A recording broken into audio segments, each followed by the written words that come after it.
ਜਿਹੜਾ ਕਿਹਾ ਜਾਂਦਾ ਕਿ ਖਾਣ ਪੀਣ ਵਾਲੀਆਂ ਚੀਜ਼ਾਂ ਨੂੰ ਜ਼ਖੀਰਾ ਕਰਨਾ ਇਸ ਨਜ਼ਰੀਏ ਨਾਲ ਕਿ ਮਹਿੰਗੀਆਂ ਹੋਣ ਤੇ ਵੇਚਣਾ ਜੀ।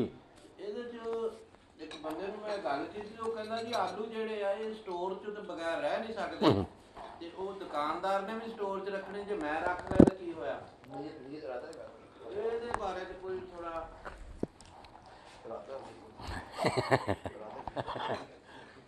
डॉक्टर साहब मेरे दसन की बजाय ਤੁਹਾਨੂੰ ਆਪ ਹੀ ਪਤਾ ਹੈ ਵੀ ਇੱਕ ਆਦਮੀ ਤਾਂ ਸਿਰਫ ਇਸ ਤੋਂ ਖਰਾਬ ਨਾ ਹੁਣ ਸਟੋਰ 'ਚ ਰੱਖਦਾ, ਮਗਰ ਜਦੋਂ ਕੋਈ ਖਰੀਦਣ ਆਉਂਦਾ ਉਹ ਨਾ ਨਹੀਂ ਕਰਦਾ, ਵੇਚੀ ਜਾਂਦਾ। ਮਸਨੂਈ ਮਹਿੰਗਾਈ ਨਹੀਂ ਪੈਦਾ ਕਰਦੇ, ਫਿਰ ਕੋਈ ਡਰ ਨਹੀਂ।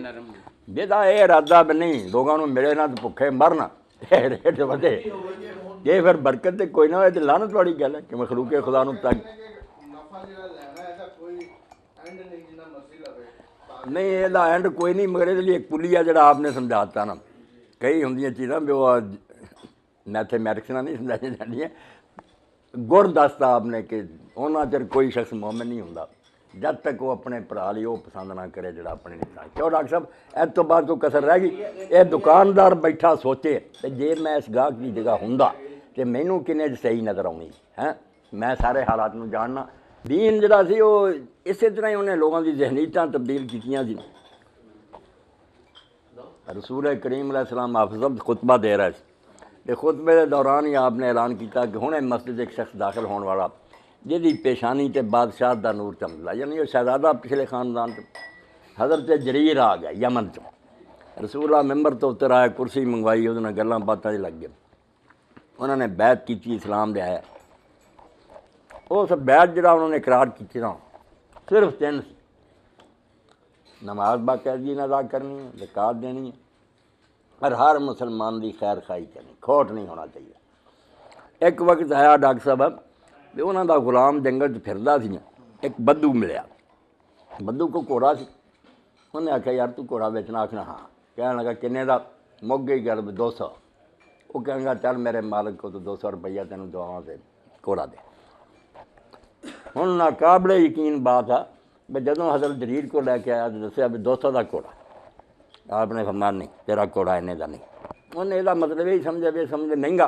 वो कहने लगा जी होर कुछ 10 घट करो, फरमाया नहीं तेरा घोड़ा जरा कीमती 400 नहीं, 600 नहीं, 800 जैसे आपने समझा हाँ हूँ ठीक है 800 लै घोड़ा। तो लोगों ने पूछा भी उल्टी गंगा कारोबार से लोग थले नूं लियाउंदे, पर मैं यार जरा रसूला के हाथ चा दिता तो आख्या यार मुसलमान की खैर खाई, मैं वह बेड़ा गर्क कर लेंदा, एक घोड़े बदले अपना ईमान खराब कर लेंदा। ये वो शायद ही जी दीन चाहता भी इनू पैदा करो जरा तो जाते ना कानून तो फलां ज़ाब्ते कुछ नहीं कर सकते, ना इंसानों को जकर सकते। बड़े हाफिज़ ज़ुबैर साहब एक नेक आदमी ना, यूनुस इब्न उबैद है, हदीस के रावी है, तो नेक इन्ने सी भी कई लोग जो दुआ कबूल ना होनी इन्हें आखना ए यूनुस बिन उबैद दे रब। यूनुस बिन उबैद चीमा साहब मस्जिद नमाज पढ़न गए, भतीजा दुकान से कपड़े की दुकान, नमाज पढ़ के आए तो वेख्या वे देहाती ना कपड़ा फड़ी जाता, इन्हें पहचाना दुकान का, पूछा किन्ने का, उन्हें दसिया, आपने आख्या मुड़ ना गए, तो भतीजे ने आख्या भी ना मुरादा तू मेरी सारी उम्र की लेकी बर्बाद कर लगा, तेनों नहीं पता भी असं इन्हें कपड़ा नहीं बेचते, तू क्यों महंगा दिता? वो आंगा ये भी खुश है, बद्दू भी आखे जी खुश है साढ़े तरफ है।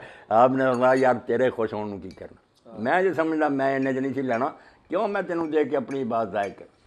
हुण बच्चे वाली गल दीन दुनिया कर लै जुदे ए जिन्ने जो उधर बैठे आज़ाद कबायल हाजी अब्दुल जब्बार खान फलाने तेरी कार साढ़े को, साढ़े अपने बच्चे ना आ जाओ कार दईए 2 लाख दे जाओ, वो बच्चा पिट लिया तो ना उत्थे चलो इत्थे 2.5 लाख भी दे देंगे, नहीं लै गए 2 लाख भी लै लिया वो बंदियां ने, कार का ना निशान कोई ना, तो बच के ही आ गया लख गरीमत है। वो जो उन्होंने पूछना और जल्दी करो मैंने जुमा पढ़ना, जी कहना हाई साहब ना एक पास आ गए, वो कहना वो इबादत है ये हमारा पेशा है।